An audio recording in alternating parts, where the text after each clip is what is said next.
बिहार में महागठबंधन में एक बार फिर मतभेद सामने आया है। आरजेडी 27 अगस्त को पटना में बीजेपी विरोधी रैली करने वाली है, लेकिन इस रैली में जेडीयू के शामिल होने पर संदेह के बादल मंडरा रहे हैं।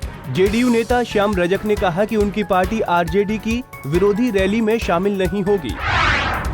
जेडीयू नेता श्याम रजक ने आरजेडी को साफ साफ संकेत दिया है कि उनकी पार्टी बीजेपी विरोधी रैली में शामिल नहीं होगी।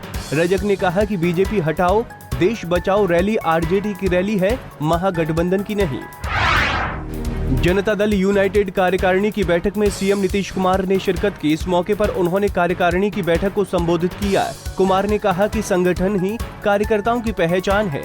उन्होंने कहा कि संगठन की मजबूती की बदौलत ही आज बीजेपी देश की सत्ता पर काबिज है। कुमार ने कहा कि संगठन से ज्यादा लोगों को जोड़ा जाना चाहिए। बिहार के सीएम नीतीश कुमार ने बीजेपी पर सियासी हमला बोला है। नीतीश ने कहा कि देश की आजादी में बीजेपी की कोई भूमिका नहीं है, इसके बावजूद आज वो देश की गद्दी पर बैठे हैं। नीतीश कुमार ने कहा कि संगठन की बदौलत ही बीजेपी देश की सत्ता पर काबिज हुई है। साफ है कि उन्होंने पार्टी के कार्यकर्ताओं को मजबूती से काम करने का संकेत दिया। सीएम नीतीश कुमार ने कहा कि उनके बारे में कई तरह का कयास लगाया जा रहा है।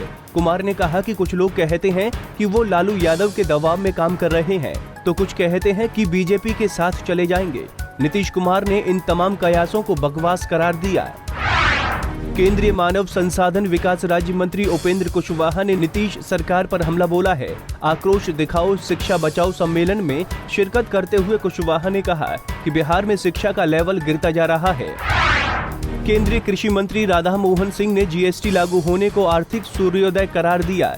उन्होंने कहा कि इससे बिहार को सबसे ज्यादा फायदा होगा। सिंह ने कहा कि जीएसटी सबसे बड़ा कर सुधार है। रामनाथ कोविंद की राष्ट्रपति पद की उम्मीदवारी का समर्थन करने के बाद आरजेडी नेता नीतीश कुमार पर हमलावर हो गए थे, लेकिन जेडीयू की सख्ती के बाद रघुवंश प्रसाद और भाई वीरेंद्र जैसे आरजेडी नेताओं का रवैया नरम हो गया है। एक तरफ भाई वीरेंद्र नीतीश कुमार को अच्छा आदमी करार दे रहे हैं, तो दूसरी तरफ रघुवंश प्रसाद सिंह को नीतीश कुमार में प्रधानमंत्री बनने के गुण दिख रहे हैं। केंद्र सरकार में मंत्री गिरिराज सिंह ने लालू कुनबे पर निशाना साधा है। गिरिराज ने कहा कि लालू यादव के हाथों की महागठबंधन की 10वीं 13वीं होगी।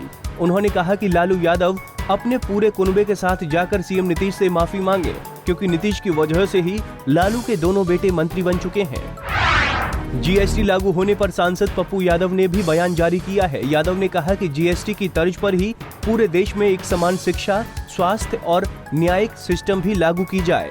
Bureau report, Punjab Kesari TV.